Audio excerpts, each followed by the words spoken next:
Hello, my name is Katherine Anne Paul, and I am Curator of the Arts of Asia at the Newark Museum. And I'm delighted to be here in Jewels of Transcendence, looking at this spectacular Nepalese plaque that depicts a spectacular Newar story, the story of Hatha Dya.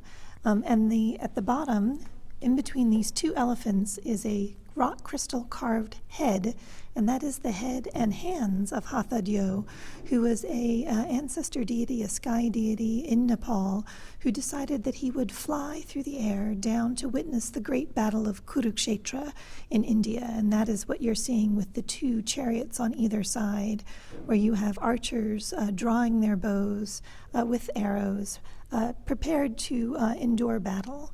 And he enjoyed watching this scene, but Indra, the red sky god above him holding his five-pointed Vajra, knew that he wanted to interfere in the outcome of the battle. And because of that reason, he was vanquished back to Nepal so that the battle could continue as preordained by the gods.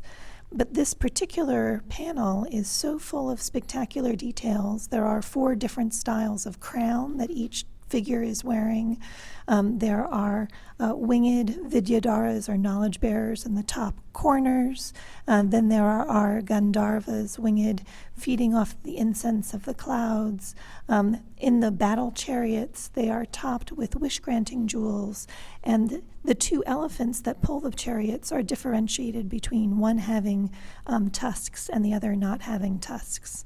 And they are prancing over mother-of-pearl inlaid mountains, showing the mountainous landscape in which they are doing battle.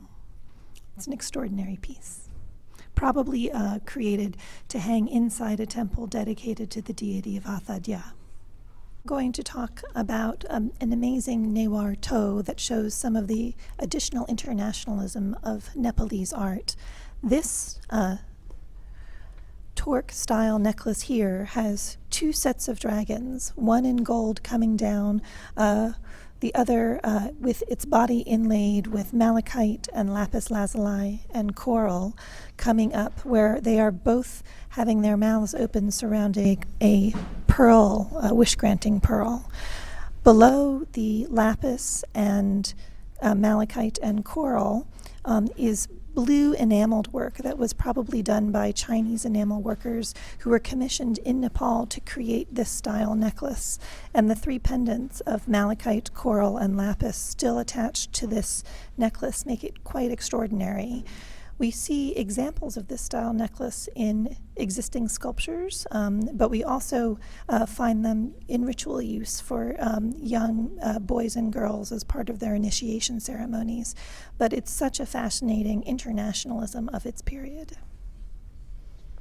This Tikma necklace of Nepal is made of repoussé gold plates that has pendant glass green beads. At the back of the necklace, to attach to the circular vase, that is a wish-granting vase, are flying Vidyadharas, knowledge bearers, and they release around the rest of the necklace not only these great mother goddesses who are dancing, but also Gaṇeśa, the elephant-headed god who is down at the bottom of the necklace. Necklaces like these were worn during ritual marriage to the Hindu god Vishnu by Newar girls, but they are also placed on statues for significant days. They were worn by living goddesses, and they are often made out of flower panels as opposed to these goddess panels. So it's a particularly rare piece to see the Astamatrika as well as the Ganesh panels in repoussé on such a beautiful Tikma necklace.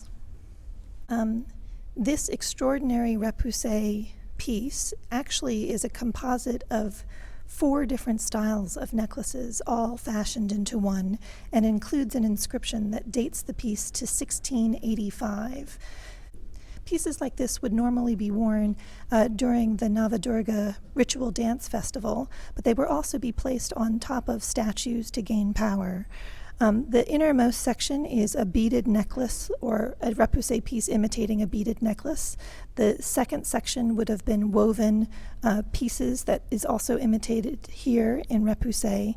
The torque section looks very similar to the Toh that we had looked at not that long before, and is inscribed with the name of the donor and the deity as well as the date. But the most extraordinary part is the outermost section, where at the very bottom you see a Kirti Mukha or Garuda figure holding two Naga Rajas. You see the little Naga snakes with wish-granting jewels on their heads.